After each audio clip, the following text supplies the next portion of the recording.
الفيديو ده مش تمثيل، دي جوكا. الفترة دي يا إما في درس، يا مراجعة، يا إما قاعدة تذاكر. أوقات بتتعب وأوقات بتزعل، بس عمرها ما قالت مش هكمل. صحيح هي صغيرة بس عليها ضغط كبير، ومش هي بس، كل اللي في سنها.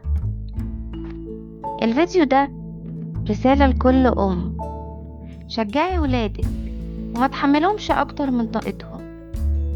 ورسالة لكل طفل: التعب مش ضعف، التعب ده خطوة للنجاح، وربنا شايف كل مجهود انت بتبذله. وما تقلقش، مجهودك مش هيروح هدر، أكيد ربنا هيكافئك. ربنا يفرح قلب كل طفل ويقوي كل أم.